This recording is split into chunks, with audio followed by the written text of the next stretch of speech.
कल्याण railway पोलिसांनी mobile चोरी प्रकरणी 7 जणांना अटक केली आहे। या 7 जणांकडून 44,210 मोबाईल जप्त करण्यात आलेले आहेत। त्यांची किंमत 44 लाख असल्याचं सांगण्यात येत आहे।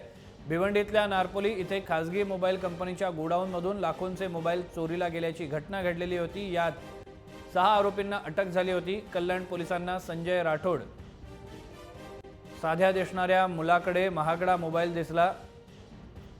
संजयच्या हटकवलं असता यापेक्षा महागडे मोबाईल आपल्या घरी असल्याची माहिती त्यानं दिली। यानंतर पोलिसांनी संजयचे वडील मुकेश राठोडची चौकशी केली। चौकशी दरम्यान मुकेशने हे मोबाईल चोरीचे असल्याची कबुली दिली।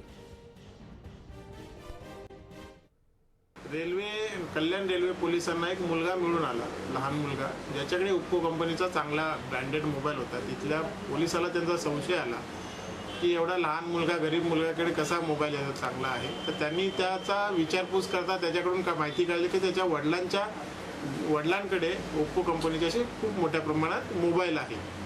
मग त्यांनी त्या वडिलांना ताब्यात घेऊन त्याच्याकडे चौकशी केली असता त्यांच्याकडे 44 लाखाचे ओप्पो कंपनीचे मोबाईल जे नारपोली पोलीस स्टेशनच्या हद्दीतून गोडाऊनकडून चोरीला गेले होते ते त्याच्याकडे मिळून आले।